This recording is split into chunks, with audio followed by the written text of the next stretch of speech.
Terça-feira, 9 de junho, mais um tema do dia. Eu sou o Vítor Monteiro e comigo tem o Luís Rocha Rodrigues, diretor de informação do 00, para abordar a possível contratação de André Silva por parte do Futebol Clube do Porto. Informação, entretanto, já confirmada pelo 00 nesta manhã. Luís, bom dia. Começo por perguntar quais os contornos deste negócio. Bom dia, Vítor. Mais do que possível vai mesmo acontecer. Ao que soubemos, já está tudo tratado, exames médicos feitos, o jogador já rubricou o contrato, vai assinar por uma época mais uma de opção com o Futebol Clube do Porto. Foi um processo relativamente simples, a vontade mútua ajudou bastante e, portanto, André Silva, com 30 anos, 9 anos depois de ter saído do Futebol Clube do Porto, acaba por voltar de uma forma muito menos mediática do que saiu por quase 40 milhões de euros para o Milan, mas é um regresso natural, um processo que foi conduzido por André Vilas-Boas nas últimas semanas. No final da época, Farioli e o Presidente falaram muito sobre o mercado e as possíveis contratações.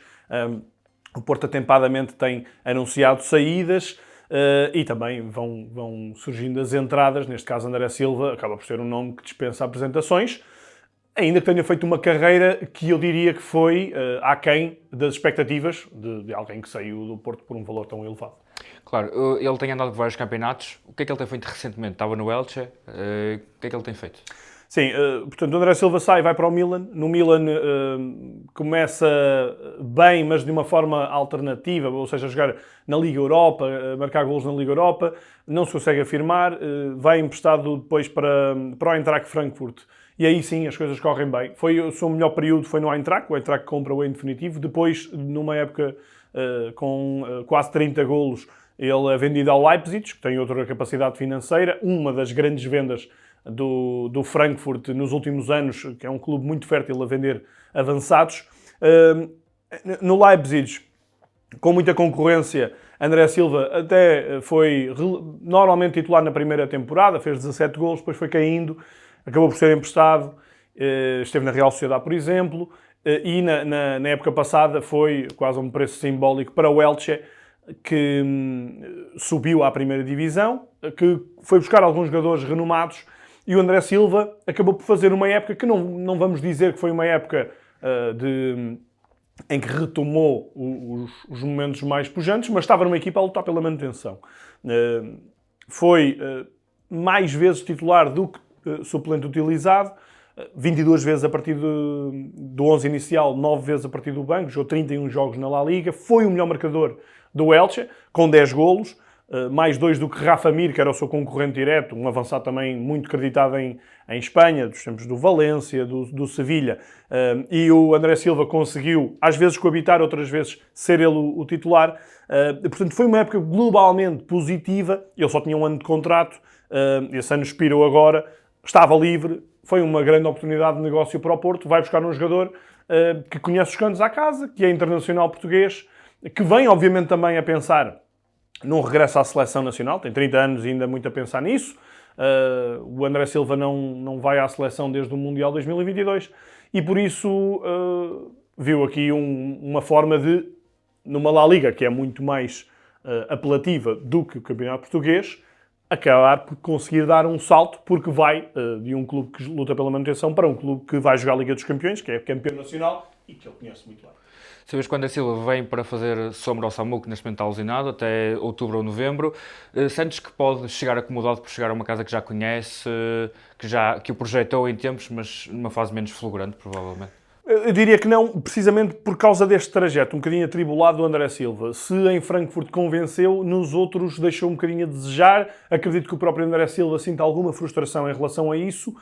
E com 30 anos, 30 não, são 35, e não acredito que seja um jogador por quem o Futebol Clube do Porto não tenha tomado o pulso para perceber em que ponto é que estava, em termos mentais, para atacar a nova época. Portanto, o Futebol Clube do Porto, na época passada, foi buscar vários jogadores feitos, com idade avançada, jogadores para o imediato, que deram resposta imediata. Uns muito mais impactantes, como o caso de Bednarek, do que outros, como o caso de Mofi, mas globalmente jogadores que vieram para ser ativamente reforços. André Silva acho que entra muito nesta linha.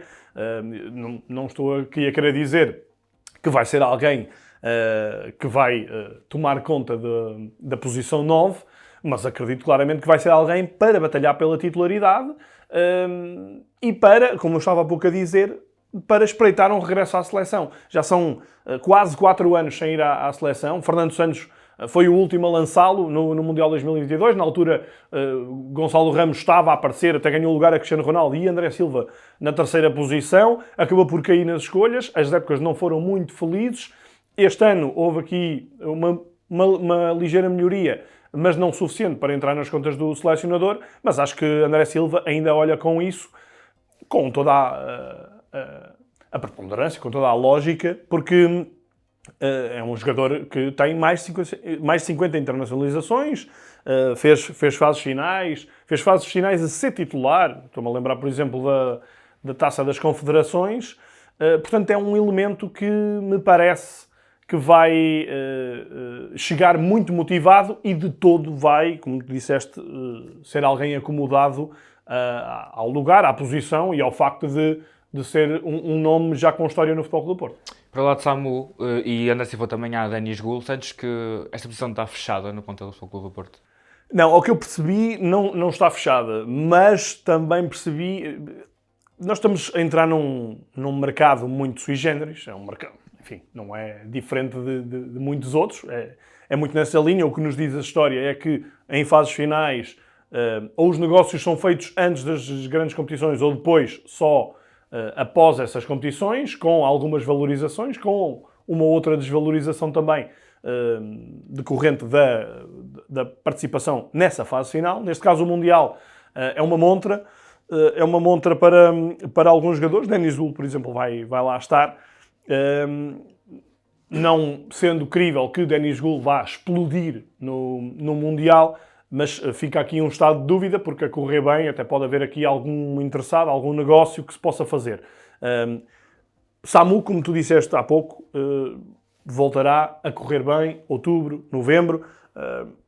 Ainda é uma paragem longa, não vai estar no início da temporada. Por isso, a sensação que dá e as impressões que recolhemos é que André Vilas-Boas vai fazer um esforço por encontrar uma boa solução no mercado a tempo do início da temporada, ou em alternativa, já perto do fecho do mercado, mas de uma forma um bocadinho mais cirúrgica, como foi o caso do Mofi, ainda que a intenção será encontrar alguém, não para ser uma alternativa, mas alguém para ombrear com agora André Silva e depois com Samu pelo 11 titular.